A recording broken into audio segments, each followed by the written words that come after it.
1 रुपए का कीमती हीरा।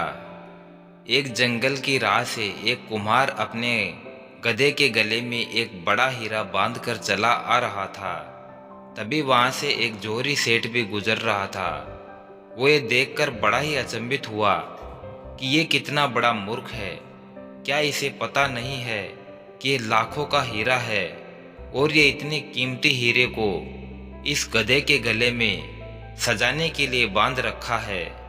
जौहरी ने कुम्हार से पूछा कि सुनो, ये पत्थर जो तुम इस गधे के गले में बांधे हो, इसके कितने रुपए लोगे? कुम्हार ने कहा, सेठ जी, इस पत्थर का क्या दाम, पर चलो कोई बात नहीं, आप इसके 8 आने दे देना। मैंने तो बस ऐसे ही इसको इस गधे के गले में बांध दिया था कि गधे का गला मुझे सूना सूना लग रहा था। 8 आने की मिठाई आज घर पे बच्चों के लिए मेरे इस गधे की ओर से ले जाऊंगा। इससे बच्चे और भी खुश हो जाएंगे और शायद ये गधा भी कि उसके गले से कुछ तो बोझ कम हो जाएगा। पर जौहरी तो बड़ा चालाक था, क्योंकि पक्का बनिया जो था उसके मन में लालच पकड़ गया और कुम्हार से वो कहने लगा कि भाई, इस पत्थर के 8 आने तो बहुत ज़्यादा हैं। ऐसा करो, तुम इसके 4 आने ले लेना। लेकिन कुम्हार भी थोड़ा जिद्दी था। वह जिद पकड़ गया और कहा कि ना जी ना, लेना है तो 8 आने दो, नहीं तो रहने दो। बनिया फिर कहने लगा, अरे भाई, चलो मैं तुम्हें इस पत्थर के टुकड़े के 4 आना दे रहा हूँ, जो कि तुम्हारे लिए बहुत हैं, और आखिरकार ये एक पत्थर का टुकड़ा ही तो है। नहीं नहीं सेठ जी, 4 आने तो बहुत कम हैं। हाँ, कम से कम 6 आने तो लूँगा ही लूँगा। अब देख लो, अगर आपको ये पत्थर चाहिए तो आपको मुझे 6 आने देने होंगे। जौहरी ने कहा, अरे भाई, आखिर ये एक पत्थर का टुकड़ा ही तो है, और फिर 4 आने कोई कम तो नहीं। बनिए ने सोचा कि थोड़ी दूर जाने के बाद ये पीछे से मुझे वापस आवाज़ देगा। कुम्हार अपने गधे को लेकर आगे चला गया, लेकिन थोड़ी दूर चलने के बाद भी कुम्हार ने उसे आवाज़ नहीं दी। तब जौहरी ने सोचा कि बात तो बिगड़ गई, मैं 6 आने में ही ले लेता तो ही ठीक रहता।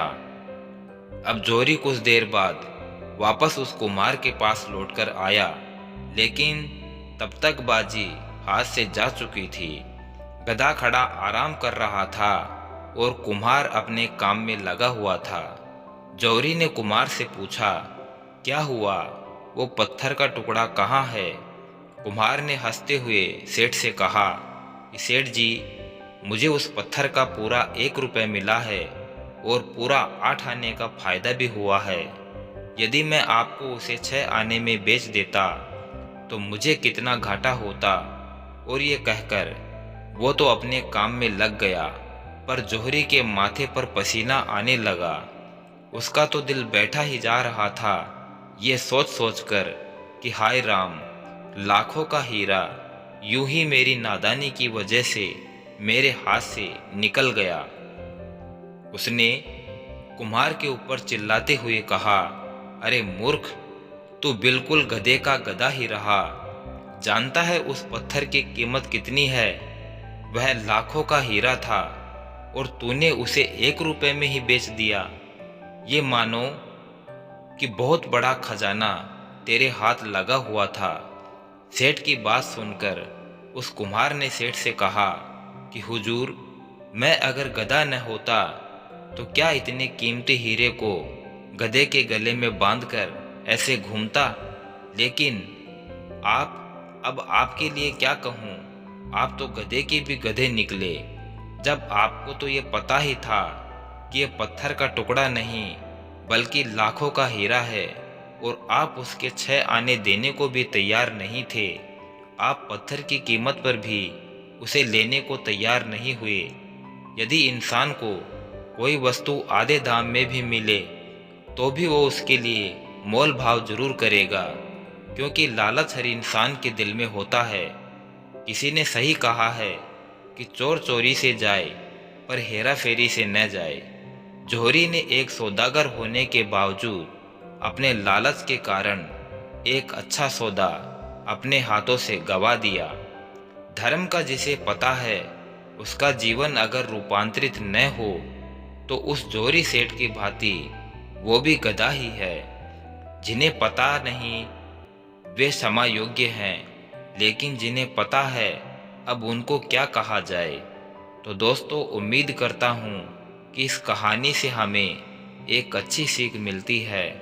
अगर कहानी पसंद आई हो तो एक प्यारा सा लाइक करें और साथ ही साथ चैनल को सब्सक्राइब कर बेल आइकन जरूर प्रेस कर लें, ताकि आने वाले नए वीडियो की नोटिफिकेशन आप तक सबसे पहले पहुंच जाए। वीडियो को अंत तक देखने के लिए आपका दिल से बहुत बहुत धन्यवाद। जय श्री श्याम।